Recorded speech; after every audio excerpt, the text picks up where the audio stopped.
So I just read um, an email from one of my favorite writers, economists, and kind of political thinkers, Robert Reich, who was in Bill Clinton's administration, the Secretary of Commerce.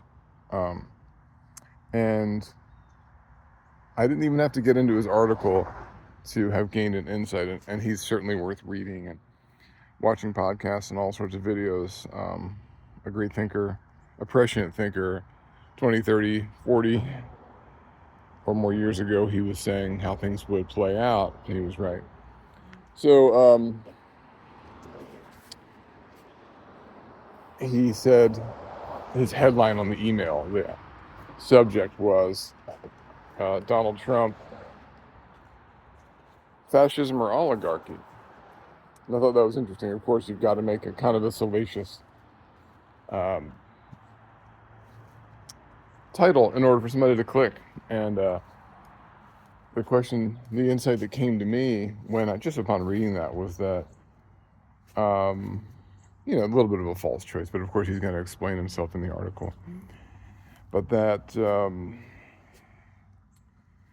fascism seems to come along when, and especially has in America, when the democracy has kind of been overtaken by its economic system and by the ills of the economic system. And all an oligarchy is kind of the economic takeover of the political system via very rich oligarchs who game the system, gain huge amounts of wealth, and then start to own the levers of politics by, campaign finance and dark money and all the stuff that they do in order to own it, control it, and gain more power, prestige, and money from it. So notice that Trump came around at a time where we had oligarchs, robber barons, and it was kind of like 100-year cycle that we seem to be on with the economy from the early 20th century,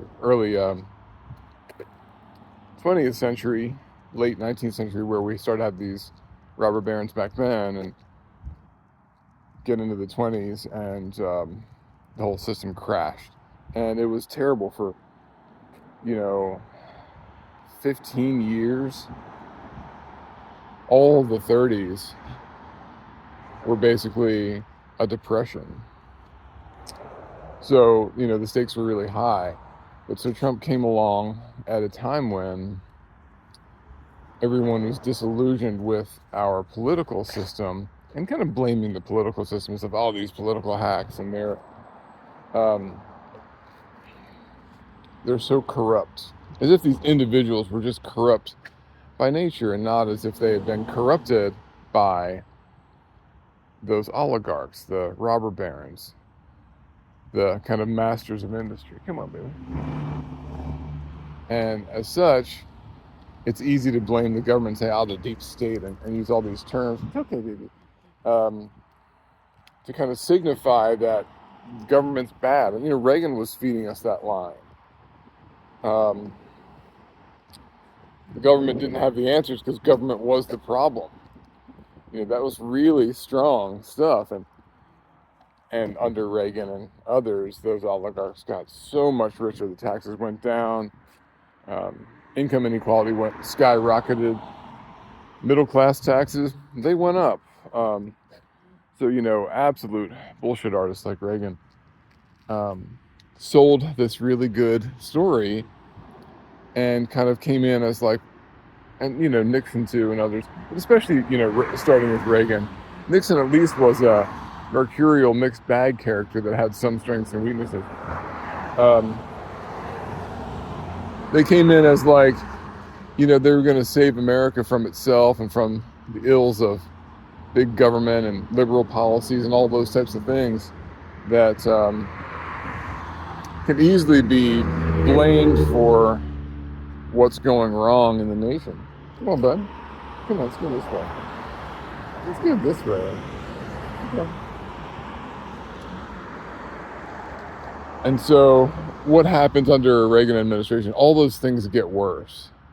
Now, the economy did pick up eventually under Reagan, and there was a lot of growth. But that growth didn't trickle down like he said it would. And similarly now, it's gotten so much worse like that. The robber barons are so much richer. The people feel more and more disenfranchised. Their pay hasn't gone up. Their healthcare is more expensive. And there's so much haves and have-nots that the people want somebody to blame. And so it's easy to blame the left and government itself when those same oligarchs, robber barons, are doing the same thing and just have amassed even more power. But it's not like behind the scenes where they run these big companies that you don't really interact with or something. These guys kind of run the media now, and they run the commerce itself in terms of like Amazon and Facebook. Everybody's on Facebook, and so it's kind of like more in your face in that they really control the very straightforward things that we're doing every day. They haven't just gotten rich kind of in the shadows based on owning what the government does and removing like EPA regulations that help that business. They're literally transparently now, in a sense, showing us just how corrupt they are, and we can kind of see just how rich they are. $400 billion. Or the guy's almost doubled his wealth since he gave that money to Trump. That's how extreme and in your face it is. So notice he came along at a time where we're sitting here struggling with those things, and he blames and points the finger and makes it worse with his demagoguery. And then all these robber barons, they say, well, I'm going to get with him. He's going to lower my taxes. It's more money, more control, more power. And even somebody like Elon Musk is saying, hey, I'm going to have control of the government. I'm going to slash the government. And then the government's going to cut all of its spending on the middle class and lower classes so that it can save money and be solvent. So that makes these guys feel good too.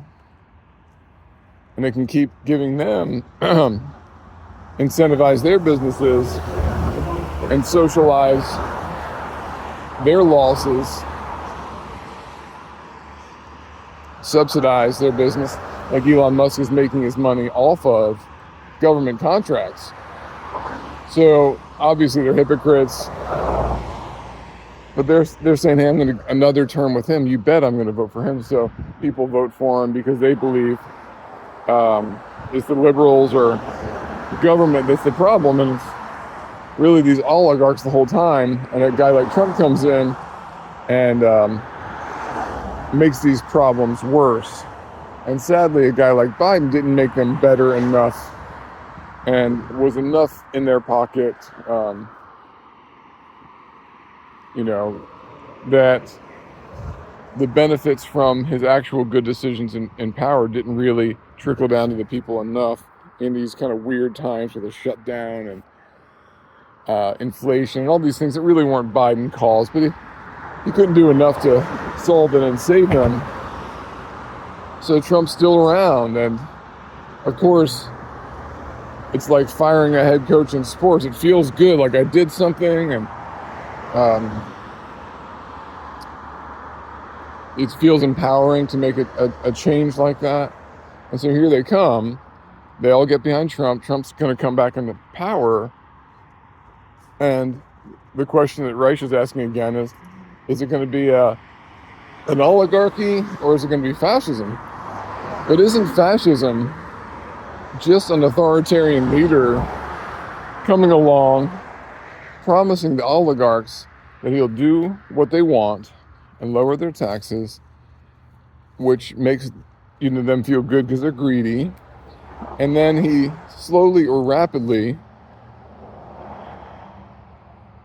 amasses more power and more control over the levers of power, and then thus starts making those oligarchs into his own mafia underbosses, a la Putin in Russia.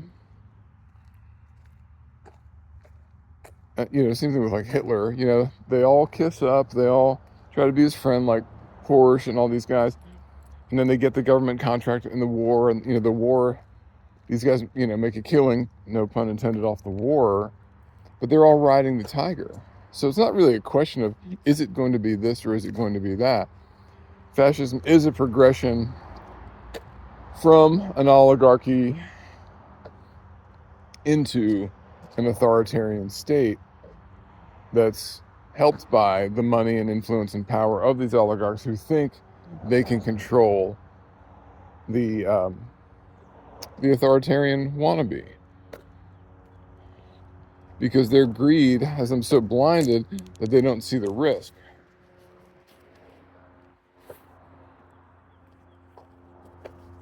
Or they think that there are magical powers that they don't have, or that he's just saying this, or he's just saying what the racist stuff that the people want to hear, he'll do the right thing. Or maybe they'll just be in another country or something like that when the shit goes down. So yeah, it's like it's going to be both. We're not going to suddenly not be an oligarchy because Trump's in power or because Trump wants to be a fascist. It's just going to be a question of whether Trump can do fascism, whether he can end our elections, whether he can have sycophants as the Speaker of the House and Senate Majority Leader, whether he's obviously got the Supreme Court under wraps. That happened pretty fast. And pretty willingly. These guys are like waiting. They can thank God, here he comes. He's going to save us from, tampons in the men's bathrooms and all these bugaboos that are so scary for people. Wokeism or whatever. Which is basically living by the philosophy that their religion professes. So here we go into, oligarchy on steroids, because the fascist leader has promised, and the 2025 project delineates the ways in which the government is going to be slashed in terms of what it provides to its people. Hey, baby boy, come on. So that's going to make it less and less accountable to the people. And the oligarchs want this because they say, aha, great, now they're not spending all this money on these people. They're going to be more desperate, maybe desperate to work long hours in their factories until they become obsolete very quickly for robots and things like that will do the job quicker and easier, and that don't need pay or bathroom breaks or maternity leave or anything like that. So, I think one wonders, like, are you just going to are they going to start killing or exterminating or rounding up just poor people, maybe? Because if you look at California and their homeless problem, the right makes such a big deal out of it, like where it's actually a humanitarian thing. So as people become more and more unnecessary, you're talking about, like, they already call them vermin and poisoning our blood and all that kind of talk. And maybe that's just talk, Maybe he won't be able to deliver on all that, or won't want to, or will, want to do other things, or spend money and time amassing power as opposed to doing these overt power moves that signal power. Maybe he'll amass it more easily if he's already got the Supreme Court, the Speaker of the House, and about to have the Senate Majority Leader, albeit with small, narrow majorities. How long will it be until those houses, those bodies, are symbolic? are kind of bereft of power because the real power resides in the president, who is a mass power. So I say quickly, because you've already got the speakership, and you've already got the House Majority Leader. So you've got the other two branches of power are already run by yes men. So I think the only thing keeping that from happening is the sense that it might galvanize the whole populace, Trump supporters included, to becoming former Trump supporters and anti-government activists and people marching in the streets and saying, oh, whoa, I got fooled. But if they keep watching Fox News, that's not going to happen. So what's it going to take to have Trump feel like he can start exercising absolute power? And then what will it take until that absolute power is challenged by the people? It's clearly not going to be challenged by Chuck Schumer. It wasn't challenged by Biden going out by saying, hey, this man doesn't even have the right to run for president, and much less take office. We're gonna slow walk these prosecutions because we want to run against him, because I think I'll beat him, and all this absolute Biden nincompoopery.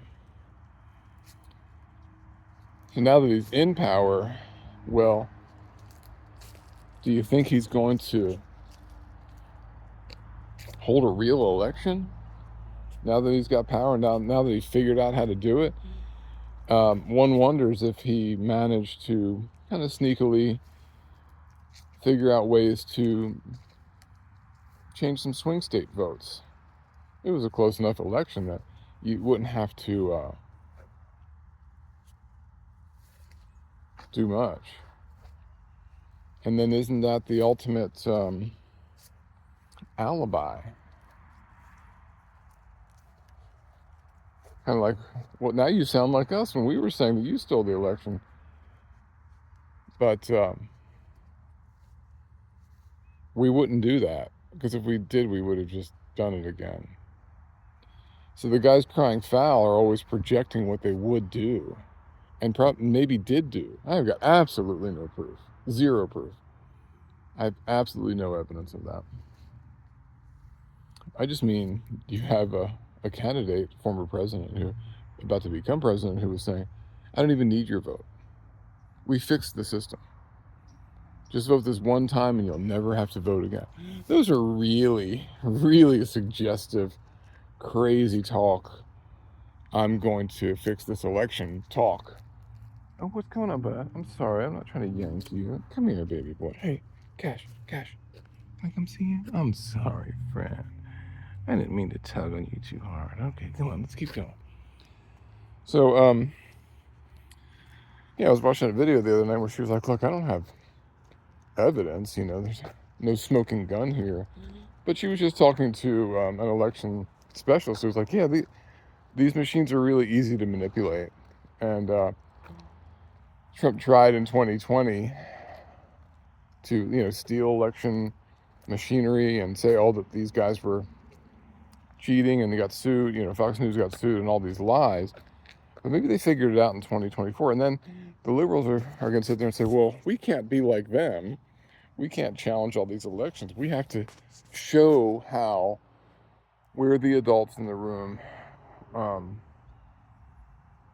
We're the ones who honor how the elections go. So that might have been like the perfect way of tricking them into not, gosh, those are thorny, baby, into not doing what was needed at that time, because the left and Merrick Garland and all these guys were so invested in seeming a certain way, seeming democratic, seeming fair, seeming honest, and, drawing distinctions between themselves and the absolute crazy asshole, liar, racist thugs on the right. And so, I want to appear that way too. But what was way more important this time was making sure that they didn't steal the election, because they're the ones who would. They're the ones who did everything they could in 2020 to do so, even starting a riot that went to the Capitol. And then the Green Bay sweep. So they tried in 2020, it just didn't work. So to act like, well, we're going to honor the election results so that we can pat ourselves on the back for being democratic is absolutely asinine, and could be the way that he got into power. It could be the way that it worked. And maybe they were saying, gosh, we don't want to have a civil war. We're afraid the Republicans will flip out and have a civil war. Well, that civil war, that format, that version might have been better than a Trump presidency. And that might have just been the inevitable result of the obvious lies and chicanery of the Trump administration, the Trump campaign. You can't just say, well, I don't want any trouble here, you know. That's not how you run a country, and that's not how you maintain a democracy. We don't want trouble. And that's giving into the bully and what the bully wants and what the bully does. What's going on, boy? Come on. Go.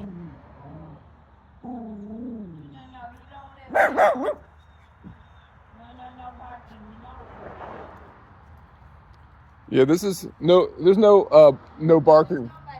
There's no barking laws here. He can bark. Yeah. So it just seems like the perfect setup for election meddling. Like, why wouldn't the outgoing or the Biden administration, you know, in support of just equality and fairness, act like Trump was going to try and steal this election? He tried in 2020. He tried with actual political violence. And then we're acting like, well, we're going to honor this election. What do you mean? How do you even know that it was proper? Did you do recounts? Did you check the machinery? You know, who was in charge of this? So, like, what kind of a Pyrrhic victory is it when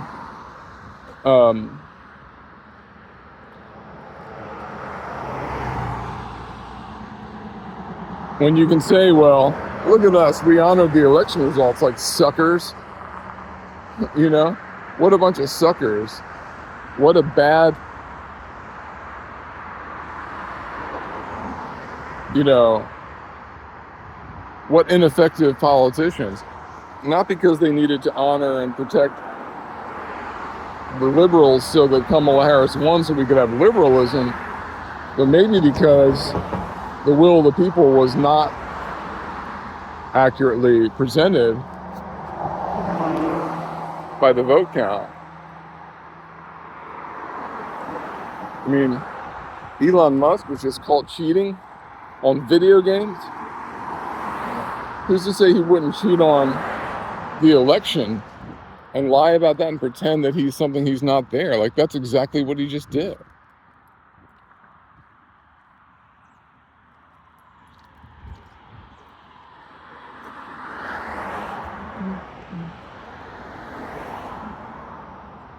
So why wouldn't we expect him to do the same thing again?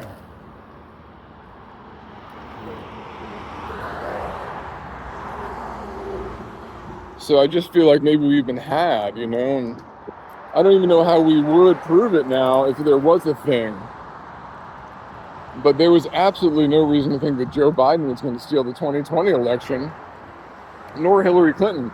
They both felt like their presidency was inevitable, and obviously Hillary Clinton's was not. And it may be that Donald Trump won fair and square in 2016. I don't know better. I'm not even making that claim. The claim I'm making,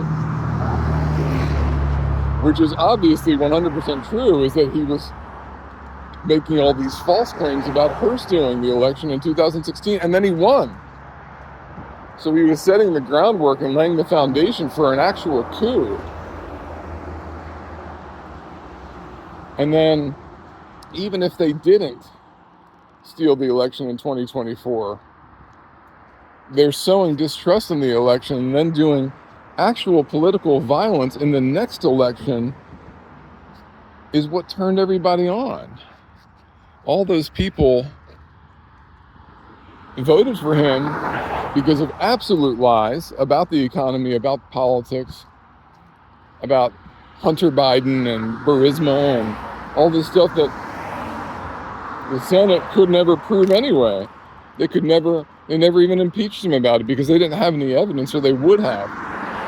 Because if they had impeached him and won, then he would be out of office. But since they knew they couldn't impeach him successfully, and also knew that it might make him seem like a hero, like it made Trump a hero, they chose not to do it. So they never did bring forth the evidence.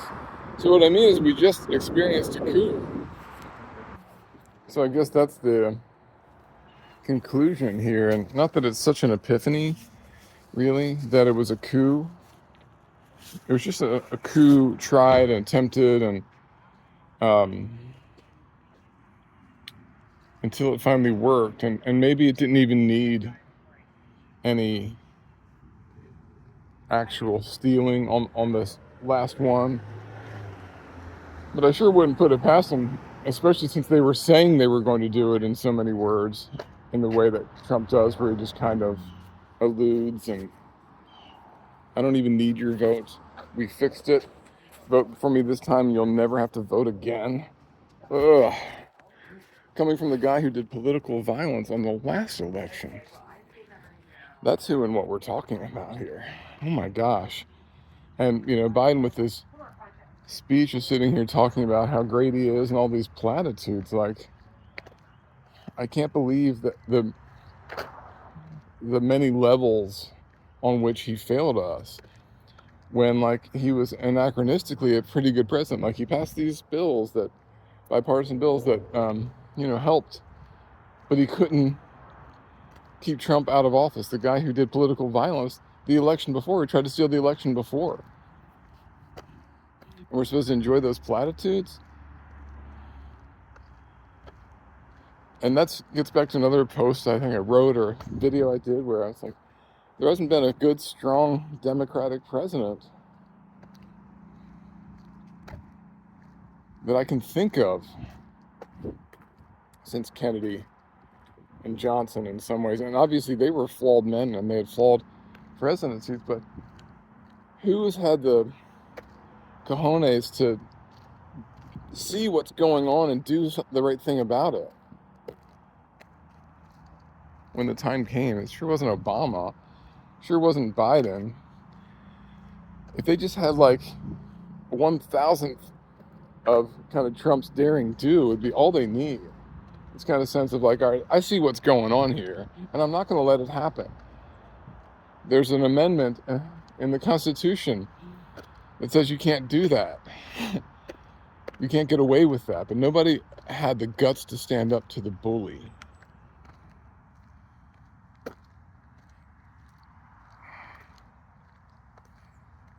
That's what this is. It's standing up to the bully. It's risking what's going to happen to you when he's in charge, if he's in charge. And that's why all these oligarchs are already getting in line. They think they're running him. And he's about to say, no, I'm running you.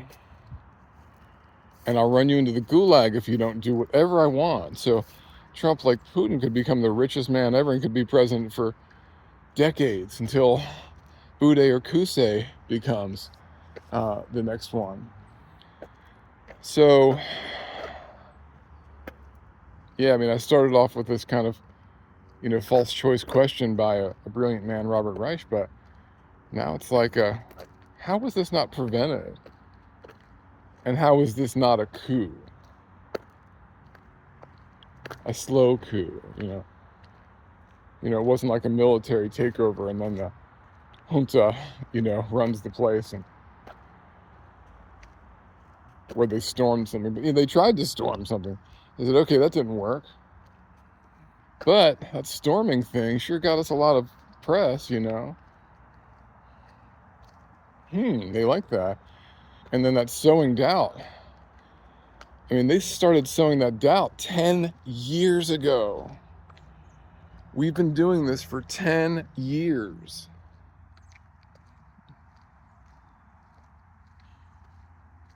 And to think that we don't see it as a coup because we don't remember what we did last week. we're on social media competing with our friends or doing whatever, but this whole election piece has been working on our brains all this time. There's some people who voted who were 8 years old when Trump ran for office last time.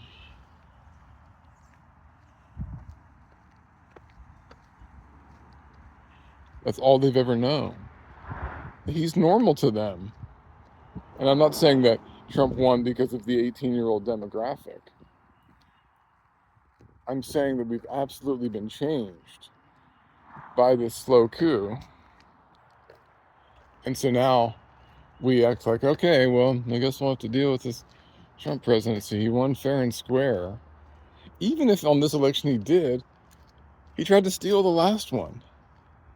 And that guy is allowed to run again and take power again? Man, I sure meant not my president when it was George W. Bush. I couldn't possibly mean it more now. I couldn't possibly imagine a president with less credibility and an election with less validity, even if they did nothing to tinker with this election. Well, I'm just saying to anyone who's listening, both of you, could you possibly believe that they didn't do anything to try and make sure this was a done deal? And that's why he was so confident. And that's why he would get up there and do the YMCA and whatever and sing. It didn't matter. That's what I mean, is we were all saying that, oh shit. He keeps saying, I don't need your vote. Just vote this one time. You'll never have to again. We fixed it. I believe him. I believe that man when he says he fixed the election. So yeah, Robert Reich is going to go from oligarchy into fascism on the quick because an illegitimate leader just took power and has both other houses of power, both other seats of power, supposed co-equal branches, no more. So here we go. I say we go into fascism pretty quick by doing all these moves for him to formalize his dominance over the federal government. And that just might take enough time to do, just to implement, that the oligarchs might feel safe for a while. That they might convince themselves that they were right, that they can glad hand themselves and each other and say, yeah, it's cool. I'm on the inner circle, you know, I'm one of his buddies. I've got an office in the building. He needs me, but he only needs you as long as he needs you. And as soon as he's done, he's going to kick you out of that car while it's running. Like he does anybody else, Michael Cohen or anybody else. Everybody's the fall guy, Rudy Giuliani. Anybody else is absolutely going to prison,